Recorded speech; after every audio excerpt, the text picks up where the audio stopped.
Hey, what's up, guys? Mark Conley here, founder of Daily Soccer Skills, and today I want to respond to an email from a parent with regard to the question, how do I help my players be more aggressive? Or how do I help my kid be more aggressive? I think that's probably a more appropriate question.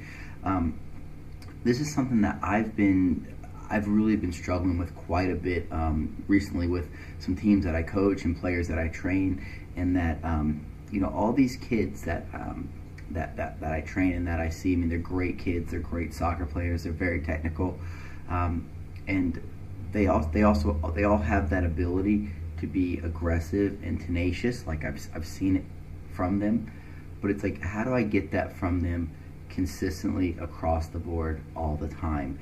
And I know what we think. We'll go and we'll play a team. It's like, whoa, that team, their coach really yelled a lot, and their kids really, they pushed our kids around, and so, there's a couple of sides to the story, and we'll just kind of like go through those. But, the first thing I want to just share is it's got to be a mindset from your kid, in that when they understand that when they step across the field, like we teach our kids not to hit, not to push. I mean, I've got young kids. They're in preschool. Like, don't bite the other girls. Like that kind of thing. Like, be a good person. Like that. Like we teach all our kids that kind of stuff.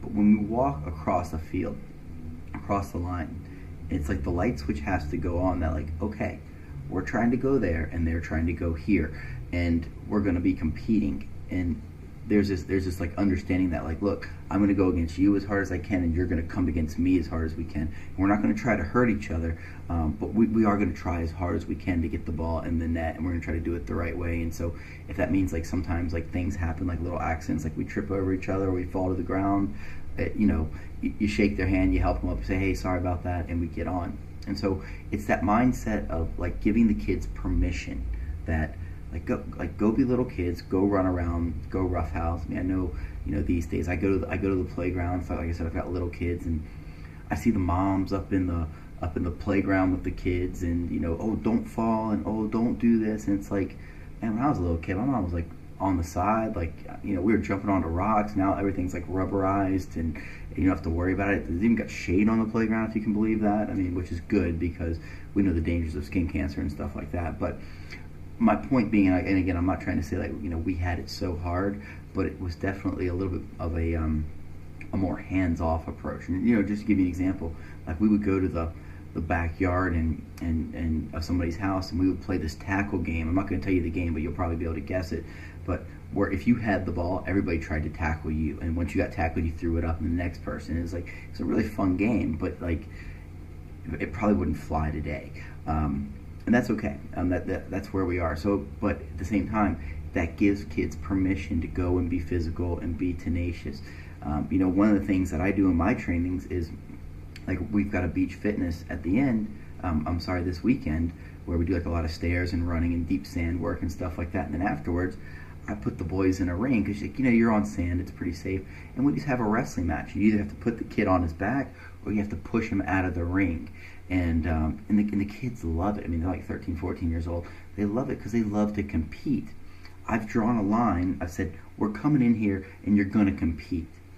And it's like, fight fair. Don't, like, be kneeing anybody in the face or anything like that. Like, play fair, but push him out of the ring or put him on his back. Those are the rules. And so give the kids permission to do it. That'll switch on the mindset. And then, the other thing is, if a kid does, like, get a foul or get a yellow card or something like that, I mean, those are just byproducts of the game. You know what I mean? Like, if there's a lightning storm going on and you hold up a metal rod, like, maybe you get struck by lightning, maybe you don't, but it's just a byproduct of it. You probably shouldn't hold up a metal rod.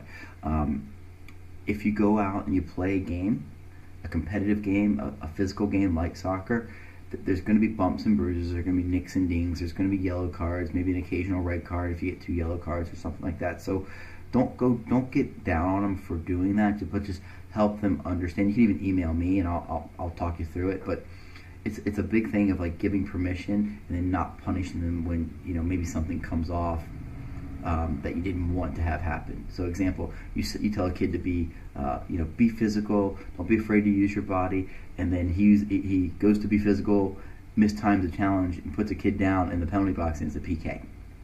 Like, that happens. It's happened to me. It's happened to me. I've done it to other kids. It's just, It's part of the game. You play it long enough, it's going to happen.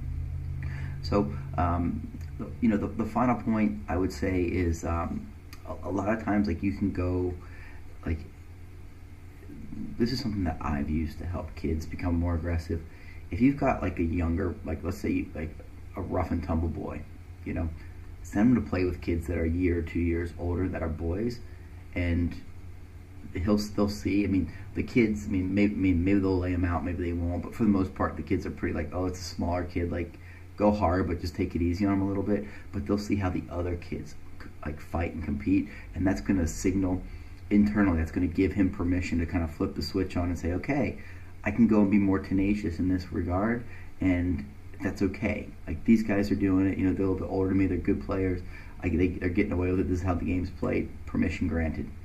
If you have a girl, and like, and I've done this with several girls within the club I coach at, where they're having like a little bit of trouble. Like, maybe it's just not, the synapses just aren't quite connecting all the way through on playing and being physical. I bring them out and I train with my little boys, and it's like the little boys at first are like, they're nice, they're super nice kids. They're like not going to elbow them, not going to push them, not going to be really physical. They'll give them the ball, they'll play. But the second that little girl puts a tackle on one of them, it's on. It's like once one of them gets upstaged a little bit, they all get on each other, because they're little kids. It's quite funny. And then it's on, and that's when that little girl goes like, oh, this is what I can get away with. Okay, here, and then she just keeps leveling up because she understands, like, I'm just gonna battle these guys and see what happens. I've got nothing to lose, and so that's some tips that I would give you on how to be more tenacious, how to give kids permission, how to not fault them when it doesn't, and help them when it doesn't all go according to plan, and then also a couple of strategies that you can use to help them, accelerate that learning curve. All right, guys, get out there and be more tenacious.